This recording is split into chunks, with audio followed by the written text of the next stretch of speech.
Hi hello ನಮಸ್ಕಾರ. ವಾರಿದಿ ಕಿಚನ್ಗೆ ಸ್ವಾಗತ. ಈ ಚಾನೆಲ್ಗೆ ಲೈಕ್ ಮಾಡಿ, ಕಮೆಂಟ್ ಮಾಡಿ, ಹಾಗೆ ಸಬ್ಸ್ಕ್ರೈಬ್ ಮಾಡೋದನ್ನು ಮರಿಬೇಡಿ. ಇವತ್ತು ಮೀನ್ ಸಾಂಬಾರ್ ಮಾಡೋದು ಹೆಂಗೆ ಅಂತ ಹೇಳ್ಕೊಡೋಕ್ಕೆ ಬಂದಿದ್ದೀನಿ.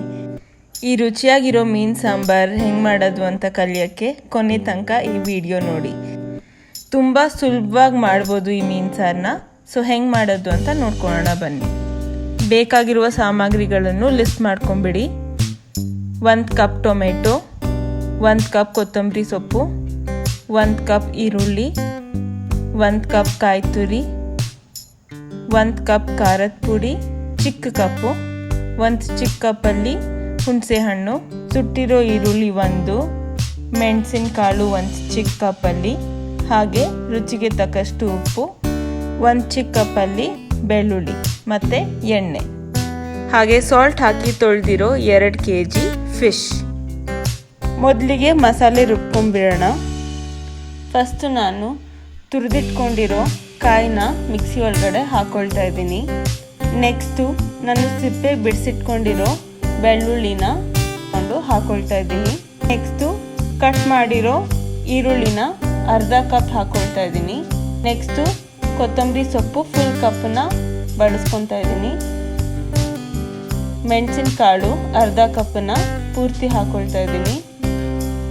ನೆಕ್ಸ್ಟು ಸುಟ್ಟಿರೋ ಈರುಳ್ಳಿ ಹಾಕ್ಕೊಳ್ತಾ ಇದ್ದೀನಿ 1. ಇದು ತುಂಬ ಟೇಸ್ಟ್ ಕೊಡುತ್ತೆ. ಮನೆಯಲ್ಲೇ ಮಾಡಿರೋ ಖಾರದ ಪುಡಿ ಫುಲ್ ಹಾಕ್ಕೊಳ್ತಾ ಇದ್ದೀನಿ. ನೆಕ್ಸ್ಟು 1 ದೊಡ್ಡ ಕಪ್ಪಲ್ಲಿ ಕಟ್ ಮಾಡಿ ಇಟ್ಕೊಂಡಿರೋ ಟೊಮೆಟೊನ ಹಾಕ್ಕೊಳ್ತಾ ಇದ್ದೀನಿ. ಇದಿಷ್ಟನ್ನು ರುಬ್ಕೊಂಬಿಡೋಣ. ಸೊ ಸ್ವಲ್ಪ ನೀರು ಹಾಕ್ಕೊಳ್ಳಿ. ಇದಕ್ಕೆ ಟೊಮೆಟೊ ನೀರು ಬಿಟ್ಕೊಳ್ಳುತ್ತೆ ಅಲ್ವಾ, ಸೊ ಸ್ವಲ್ಪ ನೀರು ಹಾಕ್ಕೊಂಡ್ರೆ ಸಾಕು. ಇದಿಷ್ಟನ್ನ ರುಬ್ಕೊಂಬಿಡೋಣ. ಸೊ ಇದಿಷ್ಟು ಆದರೆ ಅರ್ಧ ಅಡುಗೆ ರೆಡಿಯಾದಂಗೆ ಲೆಕ್ಕ. ನೋಡಿ, ಈ ಥರ ಹದಕ್ಕೆ ರುಬ್ಕೊಂಡ್ರೆ ಸಾಕು. ಹುಣಸೆ ಹುಳಿನ ರೆಡಿ ಮಾಡ್ಕೊಳ್ಳೋಕ್ಕೆ ಹುಣಸೆ ಹಣ್ಣನ್ನು 1 ಕಪ್ಪಿಗೆ ಹಾಕ್ಕೊಂಡು ನೀರು ಹಾಕಿ ಸ್ವಲ್ಪ ಹೊತ್ತು ನೆನೆಸಿಡೋಣ. ಆಮೇಲೆ ಕ್ಯೂಚ್ಕೊಳ್ಳೋಣ. ತಡ ಮಾಡದೆ ಗ್ಯಾಸ್ ಸ್ಟವ್ ಅಂಟಿಸ್ಕೊಂಡು ಇವಾಗ ಅದ್ರ ಮೇಲೆ ಒಂದು ಪಾತ್ರೆ ಇಟ್ಕೊಳ್ಳೋಣ. ಅದಕ್ಕೆ 3 ರಿಂದ 4 ಸ್ಪೂನ್ ಆಗುವಷ್ಟು ಎಣ್ಣೆ ಹಾಕ್ಕೊಳ್ಳೋಣ. ಎಣ್ಣೆ ಕಾದ ನಂತರ ಅದಕ್ಕೆ ನಾವು ಅರ್ಧ ಕಪ್ ಬಿಡಿಸಿಟ್ಕೊಂಡಿರೋ ಈರುಳ್ಳಿನ ಹಾಕ್ಕೊಳ್ಳೋಣ. ಕಲರ್ ಚೇಂಜ್ ಆಗೋ ತನಕ ಫ್ರೈ ಮಾಡ್ಕೊಳ್ಳೋಣ. ಕಲರು ಒಂದು ಗೋಲ್ಡನ್ ಬ್ರೌನ್ ಬಂದರೆ ಸಾಕು. ನೋಡಿ, ಈ ಥರ. ಮಿಕ್ಸಿಲಿ ರುಬ್ಬಿಟ್ಕೊಂಡಿರೋ ಮಸಾಲೆನ ಇವಾಗ ಈ ಪಾತ್ರೆಗೆ ಹುಯ್ಕೊಳ್ಳೋಣ. ಜಾರಲ್ಲೇ ಮಸಾಲೆ ಮಿಕ್ಕೋಗಿರೋದ್ರಿಂದ ಇದೇ ಜಾರ್ಗೆ ಸ್ವಲ್ಪ ನೀರು ಹಾಕ್ಕೊಂಡು ನೀಟಾಗಿ ಆ ಮಸಾಲೆನೆಲ್ಲ ಕಲಿಸ್ಕೊಂಡು ವಾಪಸ್ ಪಾತ್ರೆಗೆ ಹಾಕ್ಕೊಳ್ಳೋಣ. ಅದಾದಮೇಲೆ 2 ಸ್ಪೂನ್ ಉಪ್ಪು ಹಾಕ್ಕೊಳ್ತಾ ಇದ್ದೀನಿ. ನಿಮ್ಮ ರುಚಿಗೆ ತಕ್ಕಂಗೆ ಕಡಿಮೆ ಅಥವಾ ಜಾಸ್ತಿ ಉಪ್ಪು ಹಾಕ್ಕೊಳ್ಬೋದು. ಈಗ ಈ ಮಸಾಲೆ ಒಂದು 10 ರಿಂದ 12 ನಿಮಿಷ ಕುದೀಲಿ. ಪ್ಲೇಟ್ ಮುಚ್ಚಿಬಿಟ್ಟು ಇಡೋಣ. ಅಷ್ಟರಲ್ಲಿ ನೆನೆಸಿಟ್ಟಿರೋ ಹುಣಸೆ ಹಣ್ಣನ್ನು ಕ್ಯೂಚ್ಬಿಟ್ಟು ಅದರಲ್ಲಿರೋ ಹುಣಸೆ ಹಣ್ಣನ್ನು ತೆಗೆದುಬಿಟ್ಟು ರಸನ ಮಾತ್ರ ಇಟ್ಕೊಳ್ಳೋಣ. ಈಗ 10 ರಿಂದ 12 ನಿಮಿಷ ಆಗಿದೆ. ನೋಡಿ ಸಾಂಬಾರು ಎಷ್ಟು ಚೆನ್ನಾಗಿ ಕುದೀತಾ ಇದೆ ಅಂತ. ಈ ಕುದೀತಾ ಇರೋ ಸಾಂಬಾರು ಒಳಗಡೆ ನಾವು ಇವಾಗ ಹುಣಸೆ ಹುಳಿನ ಹಾಕ್ಕೊಳ್ಳೋಣ.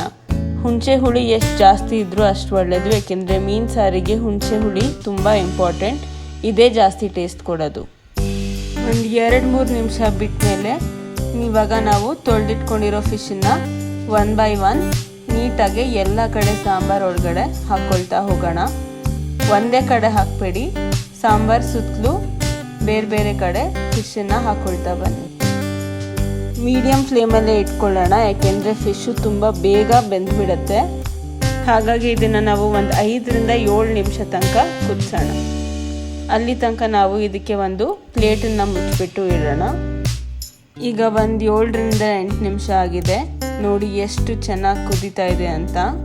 ನೀವು ನೋಡ್ಬೋದು ಆಲ್ರೆಡಿ ಫಿಶ್ ಕೂಡ ಬೆಂದಿದೆ. ಕಾಣಿಸ್ತಾ ಇದೆ ಅಲ್ವಾ? ಇವಾಗ ಒಂದು ಸತಿ ನಾವು ತಿರುಗಿಸ್ಕೊಂಬಿಡೋಣ. ಕೆಳಗಡೆ ಇರೋ ಫಿಶ್ ಎಲ್ಲ ಮೇಲ್ಗಡೆ ಬರಲಿ. ಗ್ಯಾಸ್ ಆಫ್ ಮಾಡ್ಕೊಂಬಿಡೋಣ. ಫಿಶ್ ಸಾಂಬಾರು ಇವಾಗ ರೆಡಿಯಾಗಿದೆ. ಇದನ್ನು ನೀವು ಇಮಿಡಿಯೇಟಾಗಿ ತಿನ್ನೋಕ್ಕೆ ಹೋಗಬೇಡಿ. ಒಂದು ಅರ್ಧ ಗಂಟೆಯಿಂದ 1 ಅವರ್ ಆದರೂ ಬಿಟ್ಬಿಟ್ಟು ತಿನ್ನಿ. ಅವಾಗ ಇನ್ನೂ ರುಚಿಯಾಗಿರುತ್ತೆ.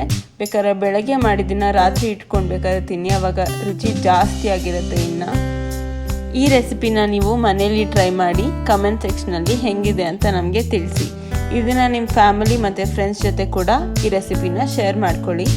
ಈ ವಿಡಿಯೋ ಇಷ್ಟ ಆಗಿದ್ದಲ್ಲಿ ಲೈಕ್ ಮಾಡಿ, ಕಮೆಂಟ್ ಮಾಡಿ ಹಾಗೂ ನಮ್ಮ ಚಾನಲ್ಗೆ ಸಬ್ಸ್ಕ್ರೈಬ್ ಮಾಡಿ. ಬೆಲ್ ಐಕಾನ್ನ ಒತ್ತೋದನ್ನು ಮಾತ್ರ ಮರಿಬೇಡಿ. Thank you for watching.